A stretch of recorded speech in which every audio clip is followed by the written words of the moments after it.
Round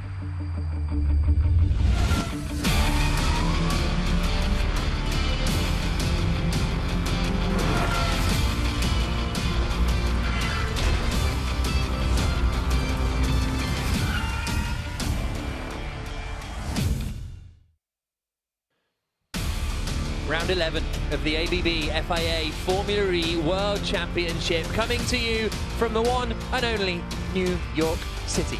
Thank you very much for joining us in what is going to be a really entertaining double-header weekend in the city that never sleeps. This is round 11. We have a half-hour free practice session coming up for you on this Friday afternoon here in New York City. As I say, a double-header as we approach the closing stages of the season. After this, a double-header in London and a double-header in Seoul to finish the year. You can see we are 10 rounds down. We are over the halfway point of the season comfortably now. Mitch Evans has 3 wins. Eduardo Mortara has 3 wins. 2 for Nick de Vries, but he's not actually in championship contention. The second place man in the championship hasn't actually won any races this season, Jean-Eric Vergne. So a really fascinating season we've had so far. The best season in Formula E history, in my personal opinion. And I think we are in for another really, really entertaining weekend. There you can see a look at downtown, the sort of Wall Street area, and the One World building just straight ahead, and then it's just the other side of this as we look at it, the other side of Governor's Island and the Buttermilk Channel, that we are racing around the streets of Red Hook, Brooklyn. Just about, I don't know, 15 minutes on the subway underneath the channel, and then you are in downtown Manhattan. And this is how the championship looks coming into this weekend. Eduardo Mortara leads. He's 11 points clear of Jean-Eric Vergne for DS Techeetah. And then there's just 4 points separating Vergne, Van Dorn and Evans. But it's that man on the left, Eduardo Mortara, who currently has a pretty strong championship advantage, but still 6 races to go and 4 drivers very much in contention. Only the Dragon Penske Autosport drivers are pointless so far this season. Sergio Sette Camara and Antonio Giovinazzi. 1 point so far for Dan Ticktum, and 2 for Alexander Sims and Max Günther.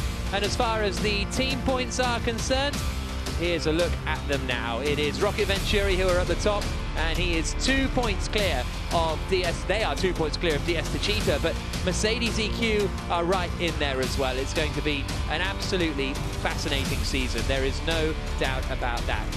My name is Jack Nichols. Alongside me is the man who finished 33rd in the 2008 Daytona 500, Dario Franchitti. Hi, good afternoon, Jack. Here we are, New York City, 2.32 kilometers of just boring. One of the smaller circuits to finish this season. See turn 2, 3, 4, 5, just one corner after another. Long straight into heavy braking zone of turn 6. Immediately flicks right to the hairpin of turn 7. Try and get the car straight for braking, turn 9, and then turn 10. A tank mode activation zone on the outside, very tight hairpin. The battles will continue through 11, flowing chicane 12, 13, and then the phenomenal turn 14, fast flowing corner, the big dip in the middle. And that is a lap of this really fun, small New York City track. I was storing up that Daytona 500 result for a few races now, and I thought I'd do it in a country where you are the most famous and the most revered. So there we go. Yeah, that Daytona 500 result did not help in any of that. No, but Eduardo Mortara is the man at the top of the championship then for Rocket Venturi Racing, and won the last race as well. He's been on the podium every race in the last 4. The record for consecutive podiums belongs to Lucas di Grassi, who managed to get 6 in a row a few years ago. Mortara will be trying to match that, but the chasing pack, Jean-Eric Vergne, for example, yet to win a race this year. But one of the only guys to win a champion, in fact, the only guy of the 4 to win a championship, and he is going to be hard to beat. You could see just he wants that 3rd championship, Jack. So I don't know. The great thing is for us, we've got a hell of a battle on our hands. Absolutely. We're either getting a brand new champion or a 3-time champion. Stoffel Van Dorn looking for his first title since he won the GP2 series in 2015, I believe it was, for Stoffel Van Dorn.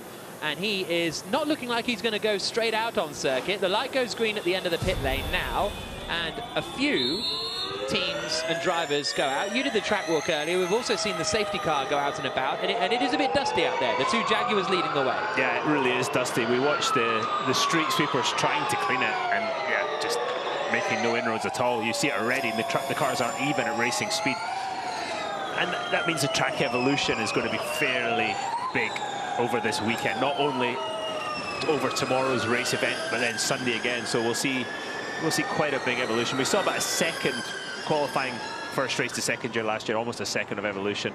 I think we'll see more of the same, and that changes also the way the car handles. It changes how much you can regenerate into the battery because of the grip available. It changes the way your car handles too. So a car that works tomorrow for the first race might not work quite so well in the second one. This is the chicane at turns 6 and 7, which Nick Cassidy is coming through now in the green and blue Envision car, and then coming down now into the left-hander of turn 9, and then down towards the Manhattan hairpin. And Julian, when everything makes sense.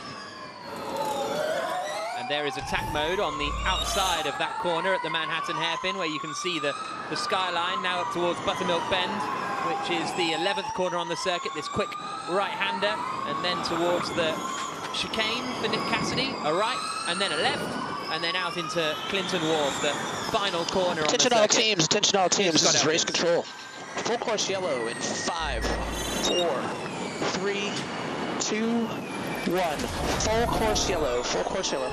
So the traditional full course yellow test deployed by Scott Elkins, the FIA race director, as everybody just makes sure everything is in place and good to go. Chatting to some of the 6 or 7 marshals have come out from the UK for this. The rest are mainly American-based, and what I like about the American marshals, full white. They're in full white. Okay, full course yellow. I thought that earlier too. You think I'd know that. I've been here for like 20 years racing, but yeah. Okay, full course yellow. Ending. Flag, green flag. So, green flag, and the session gets back underway. But yeah, in the UK and Europe, marshals tend to be in full orange, but in the US, they're in the full whites, which is nice. There is Jean-Eric Vergne. Now he's the only driver not to win a race this year, but conversely, he's the only driver with any kind of half-decent record in New York, because he won 2 championships here, won a race here at the end of season 4 as well. Some of the other drivers don't really have many good results here as he comes down into turn 1. Yeah, he's got that. He knows how to get the job done, doesn't he? And as we talked about, I think they're all champions.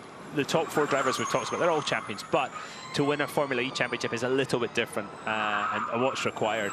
So yeah, he's got that in his. He's maybe a bit more relaxed, although you didn't show, did it, when he was absolutely beside himself in Jakarta, finishing second. But he can be calm when he needs to be, I think. Well, here's the thing. I had a conversation with Vergne yesterday morning, and I always struggle with my chats with drivers, whether we're on the record or off the record, but I'm going to go for it.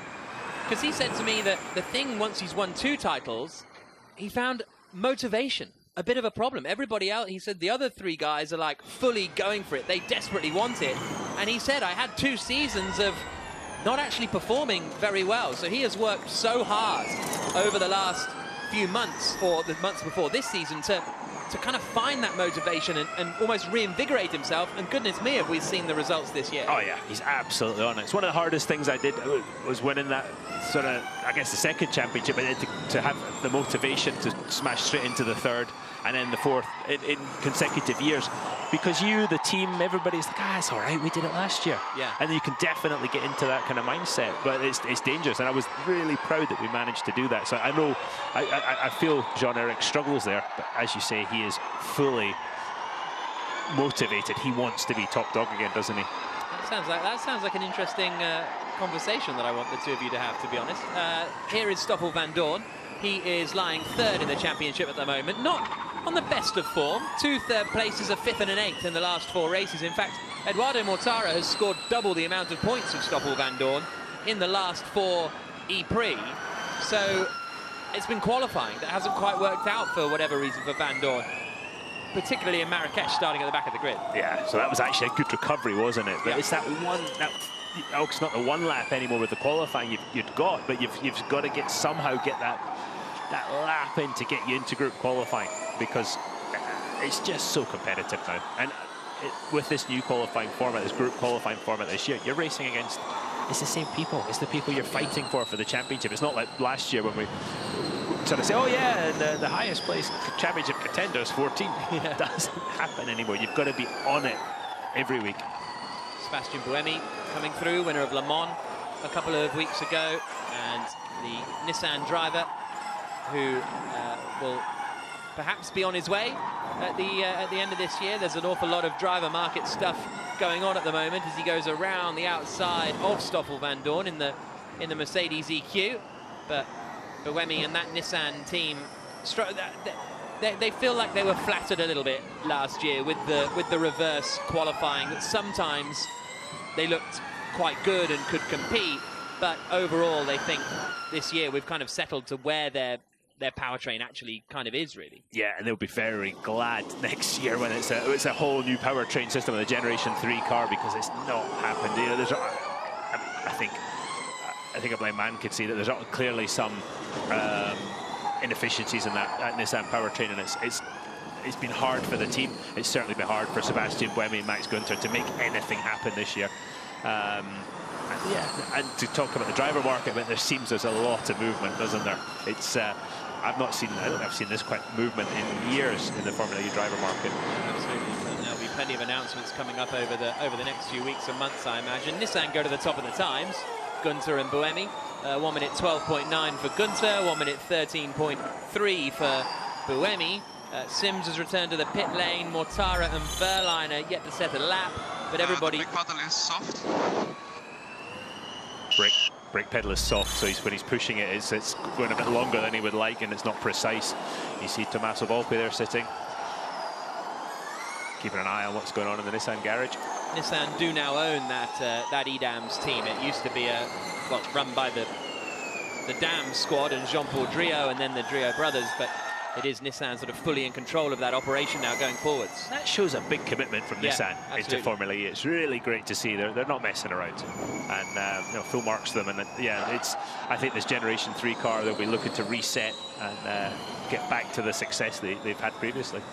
Oliver Rowland making his way down now towards the chicane at turn 6 and 7. He's being followed by the 7 car of Sergio Sette Camera, who looks like he's got a new lid for this weekend. I think Sergio Sette Camera couldn't see much yellow flashes on it, so I'll go and have a look in that in the paddock later on. But here's the championship leader, Edoardo Mortara, getting very loose coming into turn 3. And I wonder if he lifted, when he lifted it, a bit of regeneration or something. But that was either way, he did a good job keeping it out of the wall, especially as dusty as it is offline, because once you tend to hit the dust off you go.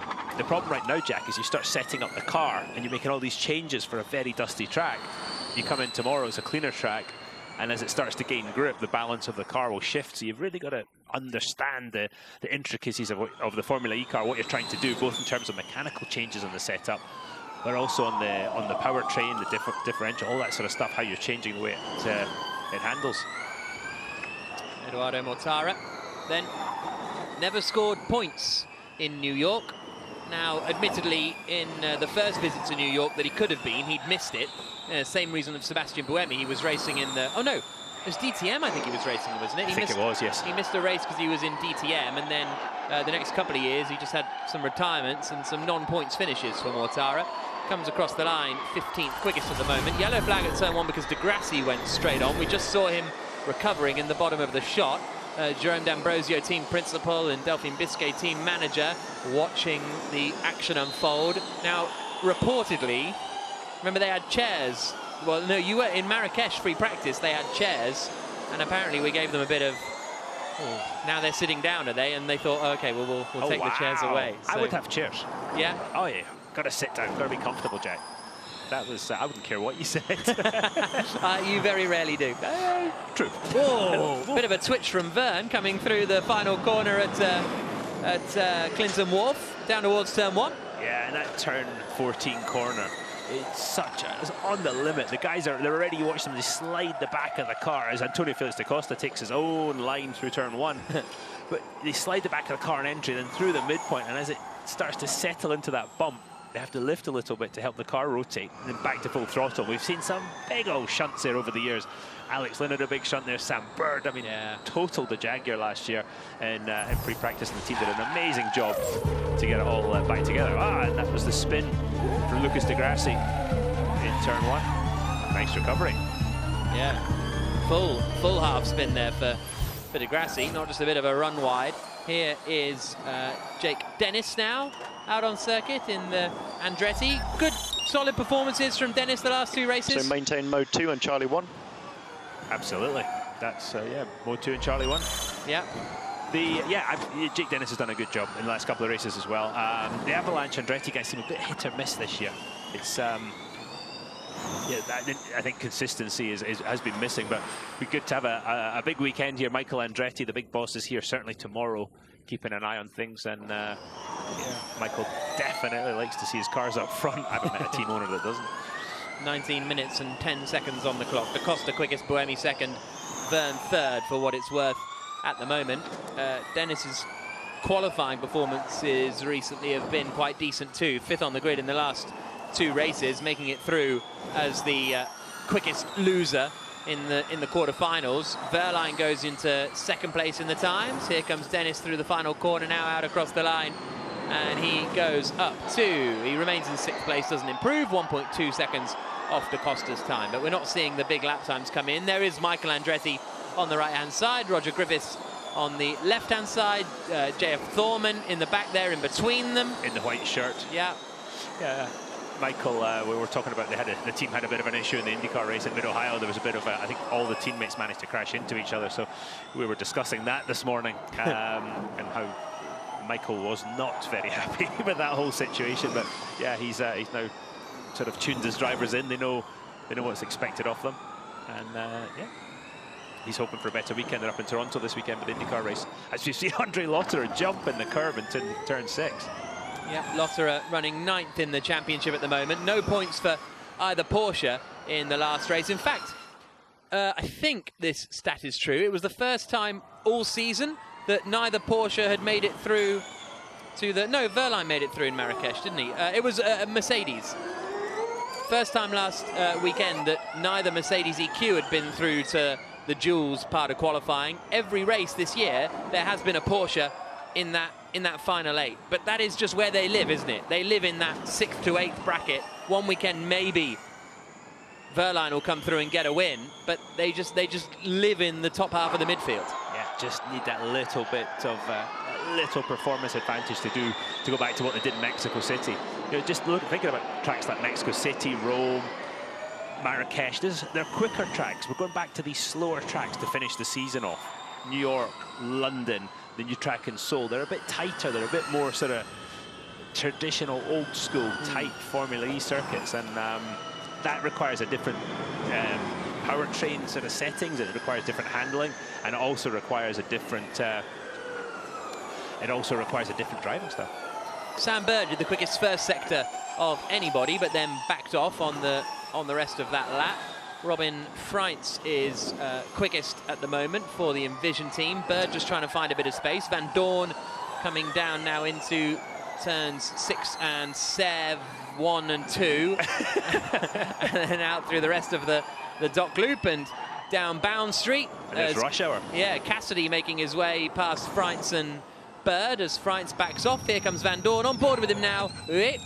Rear's trying to lock coming into turn 6 and 7. And I wonder if that was just grabbing a bunch of regen, just, you know, locking up the rear of the car equivalent. If you do it at the wrong spot, it's like pulling the handbrake. Look at the dust off line.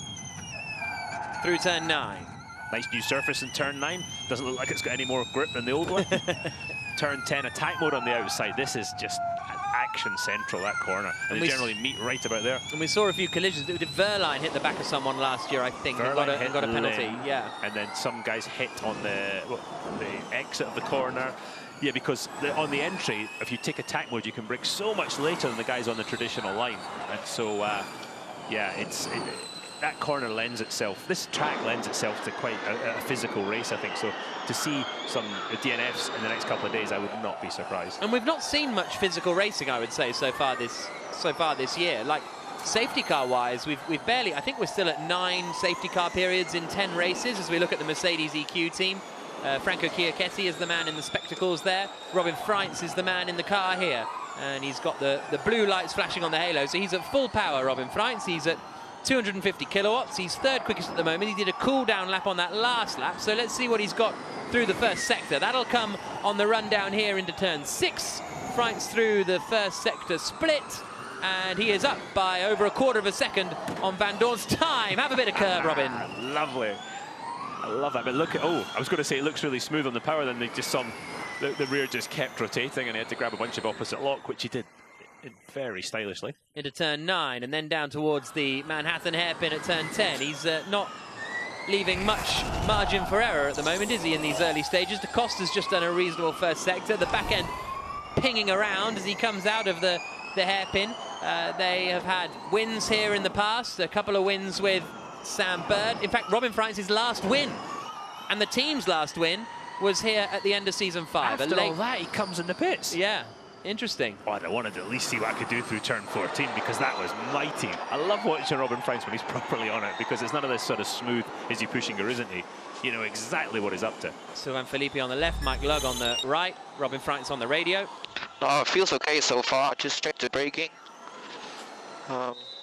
Yeah, no real comments, it's just very dirty. We seem a lot more excited by Robin France's lap than either him or the team. I would say that's pretty positive chatting there from Robin France, to be honest with you. Yeah. But here's Oliver Turvey now, going through turn 9, where he had a little bit of a crash a few years ago, hurt his hand and had to miss the race. As he now, here's a look at France attacking the curves into this corner. He's got a snap of oversteer as he hits it. Full commitment. Look at the amount of sliding and then look as the car hits the ground. Then immediately into the hairpin, winding on almost as much lock as you can through turn 7. And then it snaps to oversteer when he gets back to the throttle. Watch him unwind the steering and then we cut off. But great camera work there to see that.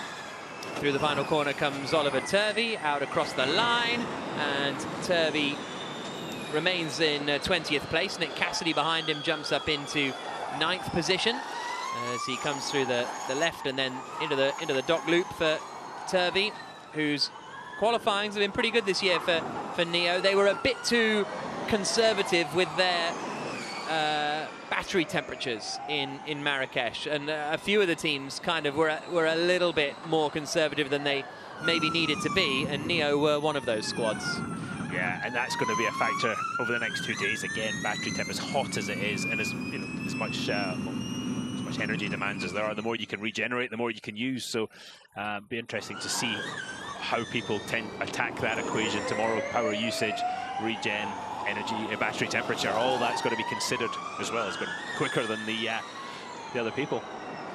Turvey into Buttermilk Bend. Fastest middle sector of anybody here, Turvey. Only 900ths down on Antonio Felix da Costa, but this is about the time of the session that we tend to see Neo jump up to the top of the times with about 12 minutes to go, and then they slip back and they finish sort of in the mid-pack. Here comes Turvey across the line, and he jumps up to 3rd. A 1 minute 11.247. Big lockup from Sete Camera into turn 1, misses the corner, and will continue on his way. But definitely a new lid for Sete Camera this weekend. Yeah. So Turvey is interesting. The car looked like it was not handling at all through turns 2, 3, 4, and 5 at the start of that lap. But by the time he got to turn 9, it really looked like it was hooked up. So maybe some tweaks with the tyre pressures for tomorrow and put him in good position. Sete Camera, very quick, pretty impressive so far this year for Dragon. Can't believe this guy's not got a point. Yeah, he wrings the neck of the car. It'd be nice to see him. You know, hopefully the Dragon Penske guys, Gen 3 car, can bring something. You know, with a bit more performance to the not even performance, bit more energy efficiency to the races next year. That and we see Sete Camera can really do. Yeah, I think it's going to be very interesting to see where Sete Camera's future lies as he bounces his way through the chicane down towards the final left-hander at Clinton Wharf, out across the line, and he is currently 6th, Sete Camera, and obviously had that big mistake at turn 1, so no improvement for him this time around. And we've got 10.5 minutes to go. Max Gunter's under investigation for going too fast in the pit lane, for what it's worth, but that'll just be a fine if he has indeed exceeded the allotted speed. As we look at the Dragon gang watching on the pit wall. It's Nicholas Modui on the far right-hand side, the Chief Technical Officer, and here is Pascal Wehrlein in the Porsche, currently quickest at the moment. He is down in 10th place in the championship, Wehrlein, despite winning in Mexico from pole and leading in Monaco and what would have been a good podium finish, but as we discussed a few moments ago, fairly inconsistent this season, Porsche. But I do tend to like whatever they have written on the halo. So if we get an onboard view, we'll see, because they're usually quite amusing. Oh, he hasn't got anything written. Oh, he has, but so we'll have to have a look at what it is later on. 9.5 minutes to go as he comes through the right-hander. Stronger together. So they're still sticking with the stronger together message from Porsche, which they've been running, I think, for a good few months now. As he comes through Buttermilk Bend up towards the chicane. You know, we've been talking about these top 4 in the championship that have pulled away, but Adrian Mortara's got 139 points leading the championship. There's still 174 points. What, so everyone's available. in contention? No, everyone's Come on, Dario. No, but you've got to get look. alive. Come on, but you've got to look at guys like Franz, Da Costa, Lucas Di Grassi. Can they put something together? You know, what's Sam Bird? I mean, Mitch Evans' teammate. He needs a big finish to this season. He's had a horrendous time of it for all kinds of reasons, and he needs that big finish to the season. I mean, Mitch Evans, the start of the season, he had those 3 absolutely just terrible races, and then boom, comes to Rome and it just all comes to life. And although that's that left front tire might not be got much longer to live, but yeah, it came to life, and he is just driving that car ever so well. So nice to see Sam Bird you know, get back into form. Yeah, absolutely. I think the other thing that we haven't really seen yet is, well, until we saw Antonio Felix da Costa, the last 2 races, 4th and 2nd in Jakarta and Marrakesh, he's kind of been the only driver not in the top 4 getting involved in that fight at the front of the field, if you know what I'm saying. Most of the season it's been those top 4 dominating the top 4 positions, but it's only really Da Costa who's getting involved in that. And I agree that towards the end of the year, maybe we will get Di Grassi getting a couple of wins or Bird getting a couple of wins. Whether it's enough for a title challenge, uncertain, but certainly getting in the mix. And we haven't mentioned our current champion, Nick de Vries. You know, there's so many talented guys and good cars out there, and it's just putting it all together week in, week out. And the difference between being really good up the front and sort of 7th, 8th, 10th, where you don't score the big points, or none at all, is minuscule. Alexander Sims in the Mahindra did a cool-down lap last time around. Bohemi's just done the fastest middle sector of anyone, so watch for him jumping up the order. There he goes up into 4th. Sims is 2 seconds down in sector 1, so and now he's moving out of the way of Oliver Turvey. So not a push lap incoming here for the British driver for Mahindra. His teammate Oliver Rowland has gone 2nd quickest and returned to the pits. And that is Dilbag Gill, the team principal of Mahindra, in the garage out the back with less than 7 minutes to go. And here comes Stoffel van Doorn at full power into turn 1. Quite a few goes at turning the car in. It wasn't his tidiest turn 1, but it's such a long entry to try and get the arc right into that first apex. Oh, sliding through 5. What? Absolutely no grip at all. Let's see how he gets on the brakes this time into 6. Bit of traffic ahead, as you can see. Max Gunter's done a quick first sector. Van Doorn comes through it now, and he's 2/10 down on Wehrlein, 3/10 slower than Gunter in sector 1. He's going to get some traffic, though, isn't he? Here he goes, and he's kind of offline for turn 9. Now he's back online. Might be all right. That was quite brave to keep his foot in. Across the new surface of 9. Catch a bit of oversteer as the grip level changes.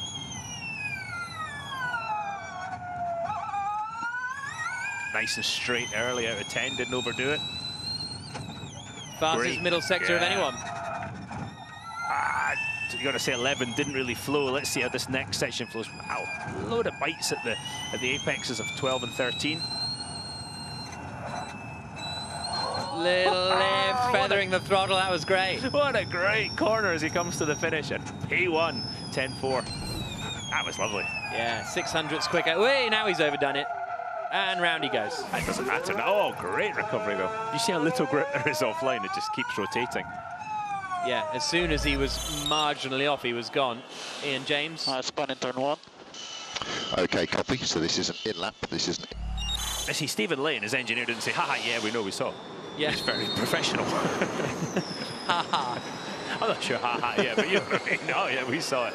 Right, let's see what Lucas de Grassi can do, because he hasn't always been the strongest qualifier in Formula E, and that is kind of the thing that has maybe hampered him this season a little bit, because he's had the race pace, he's come through the order, but he hasn't been starting as high up as his teammate Eduardo Mortara. He looked very good through that 2-3-4 section. Let's see how his first split is.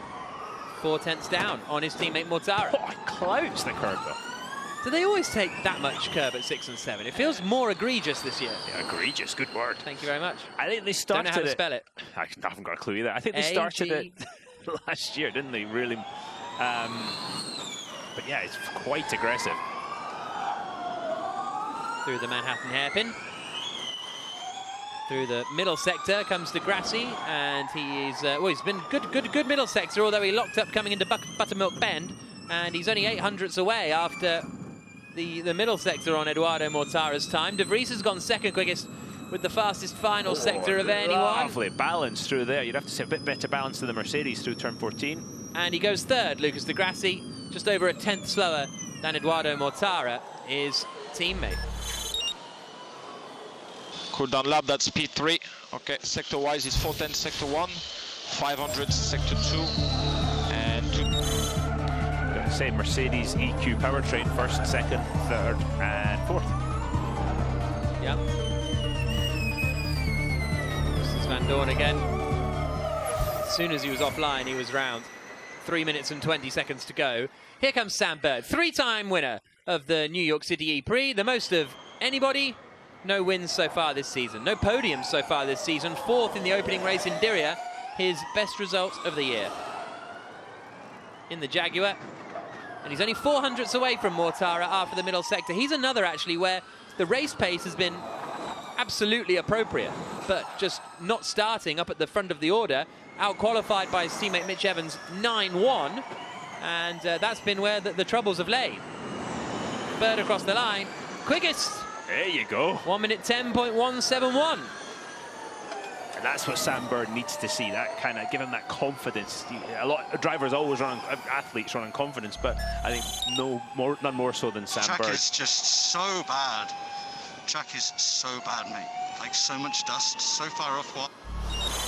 So saying so bad, he just means the dust on the circuit rather than the track itself. Roland now goes quicker than Bird by about 300ths of a second in the Mahindra, who had quite the roller coaster of the race in Marrakesh, up into like maybe even second at one point, I can't remember, certainly third, and then ended up finishing back down in 10th. Here comes Alexander Sims, he goes 7th quickest in the other Mahindra. Very, very busy, very, very dirty offline. Less than 2 minutes to go. Sete Camera is absolutely flying after the middle sector, so keep an eye on him on the tower on the left. Ping, there he goes. P1 for the Dragon Penske car. Giovinazzi P8. Yeah, exactly. 3 tenths slower than Sergio Sede Camera. So very busy lap times coming in. Here's Mortara trying to thread his way through the traffic. Now, somewhere in the haze are the DS Cheetahs. Da Costa is just starting a lap at full power. So here we go with the pole sitter from last time out, Antonio Felix da Costa, the Portuguese in the DS Cheetah. And you can see the track evolution just get better with every lap that's done. And look at the traffic. We've got Nissan parked over on the left, just trying to get out of the way.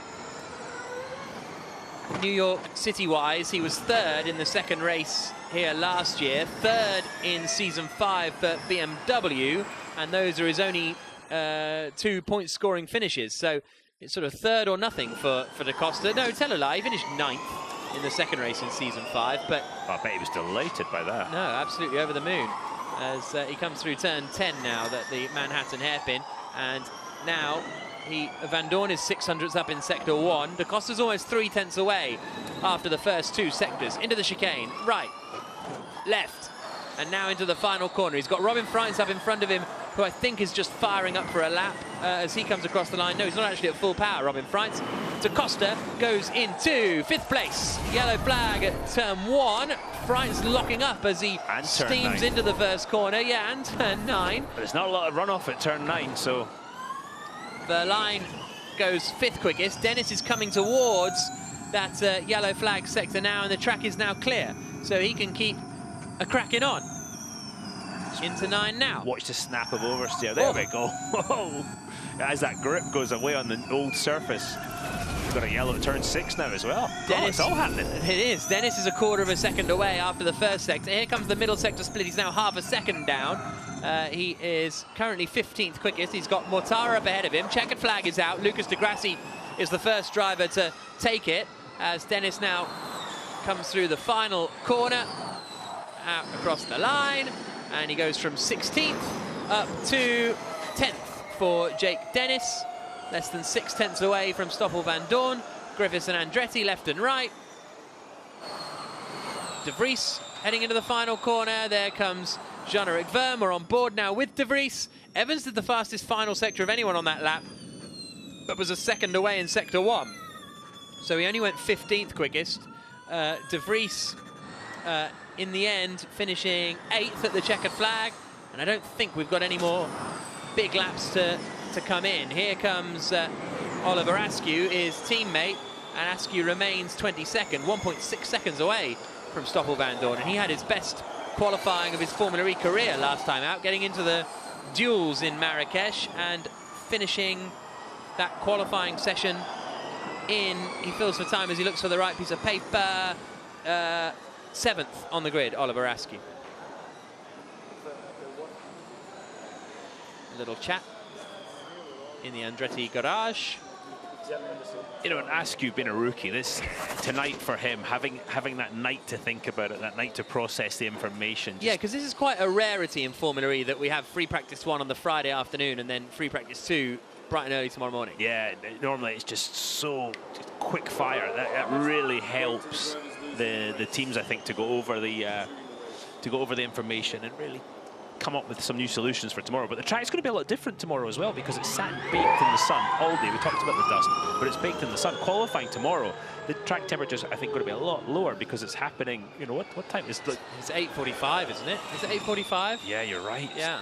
I was going to say in the middle of the night, but that is pretty middle of the night. Well, the reason it's the city that never sleeps, because we've got free practice 1 at 7 a.m. Yeah, and an early race start. So that's that changes again the track temp. A few practice starts incoming on the run down towards the first corner. Remember when Diaz Techeetah both did a jump start in season 4, but for some reason only Andre Lotterer got the penalty, and Vergne went on to win the title, but that cost Diaz Techeetah the team's championship that year. I think Audi came through to win it right at the end. That's right. That's all Alan McNish spoke about in Marrakesh 2 weeks ago. Yeah, I saw he was wearing shorts too. No, they're regular trousers. Here the joke doesn't really make sense. You got it the wrong way around. I know, but you got to set me the up left better. and the right side, as we look at it, is going to be such a disadvantage tomorrow with the amount of dust on the circuit. And yeah, but then as you come down here, the guys who get the great start because they're on the clean side are all of a sudden on the dirty side as they try and go side by side through turn 1. So swings and roundabouts, and yeah, expect plenty of action right about there tomorrow. Sims and De Vries side by side, the two Diaz Techeetahs side by side off the line. Down towards the first corner. Turvey on the left. There you can see the dust being kicked up. It's just gone 4:30 here in New York City. And we still have plenty of the day left, because it's not even, that's the other thing for the teams. They've got quite a bit of time before it's not like it's, you know, absolutely last minute. They can be here for 4 or 5 hours, no problem, getting through the data, which is something they're not usually used to. Yeah, well, engineers will sit there all night, yeah, for weeks at a time. Yeah, exactly. There comes Sergio Sede Camara, who finished second in that first free practice session ahead of the New York City E-Prix. Stoffel van Dorn quickest, the 1:09.836, 3/10 quicker than Sergio Sede Camara. Roland third for Mahindra, 4th Bird for Jaguar, 5th Eduardo Mortara, the championship leader for Rocket Venturi Racing. Pascal Wehrlein 6th, Da Costa 7th, De Vries 8th, Gunther 9th, Jake Dennis completing the top 10 with Lucas de Grassi in 11th place. And then further down the order, we have got Giovinazzi in 12th position, Alexander Sims 13th, the two Kiwis right together 14th and 15th. Jean-Eric Vergne a bit of drift. Robin Freins was looking like he was going to go a quarter of a second quicker and then backed out of his lap, so there's definitely more pace in there for Envision. I'm sure there is too for Jean-Eric Vergne as well, as we head to free practice 2 tomorrow morning at 7 AM here in New York.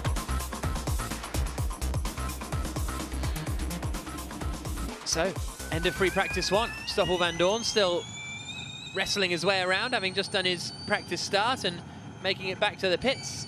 And every half lap, every in lap, every out lap, you can see they're not just cruising back to the pits, they're trying to learn something there. Stephen Lane on the left-hand side, trying to learn something. He knows a lot, but always trying to learn more, Laney. Absolutely. With that, as limited practice time as you get, got to every lap, every time that car's in a circuit, you've got to be learning. You see Edo Mortara heading, all the other drivers heading to get weighed. Sam doesn't look happy. Yeah, I can't tell if he was sort of slightly annoyed with Gunter there, or whether they were sort of frustratedly discussing something that happened. Alexander Sims mopping his brow on his way up to get weighed. On go the spectacles. De Vries getting weighed there out the back of the FIA garage. Did he stand? Yeah, he's standing on Vern the is standing on the scales like the absolute. He's just such. I don't know what the polite word is. He's just trouble. He's having fun. He's just trouble. I like that. Yeah. Sometimes it's annoying, but he's just trouble. Press conferences, he used to be the worst, just completely messing around the whole time. How dare he? And then I'd be the one that would get in trouble for not, like, controlling the drivers. You can't control Jean-Eric Verne. It's like trying to run a zoo. Anyway, you can get involved yourself if you wish to at FIAFormula.com/fanboost. Give your favourite driver, maybe Mitch Evans, your a vote, and the top 5 win an extra power boost in the second half of the race. So you can vote online at FIAFormula.com/fanboost or scan the QR code on the right-hand side. De Costa and Vandoorne, unsurprisingly, up at the top of the order. De Grassi, Evans and Mortara in there at the moment. Mortara got fan boost for the first time. Last time out in Marrakesh. Will he be there again? So here's a look back at the first free practice session under the view of the Manhattan skyline. Eduardo Mortara ready to go in New York City, and the two Jaguars were first out on track. Sam Bird and Mitch Evans cracking straight on, and they ran fairly closely in unison in the early stages of the session. Stoffel Vandoorne set the early pace. Verne and De Costa running side by side through turns 3 and 4 for some reason. De Costa, the pole sitter, last time out in Marrakesh, went on to finish the race in second place. There was a spin for Lucas De Grassi at turn 1 in the Rocket Venturi. And later on in the session, Stoffel Vandoorne would have an almost identical spin. Huge assault on the curbs from Robin Freitz, as the drivers use every inch of this Brooklyn street circuit. Well, not all of them, as almost going straight on there was Sebastian Buemi. There was plenty of traffic out there. Stoffel Vandoorne went to the top of the times and then had this harmless spin on the exit of the first corner, and that was the one that was identical to De Grassi's earlier on. Tyre changes important. Bedding in each tyre over the course of the weekend. And there's some more drivers trying to curb their enthusiasm. But Stoffel Vandoorne it was, across the line, fastest in free practice 1, the man who's third in the championship.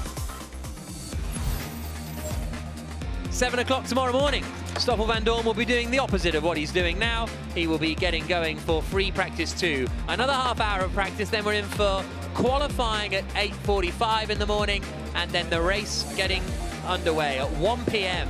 tomorrow afternoon here in New York.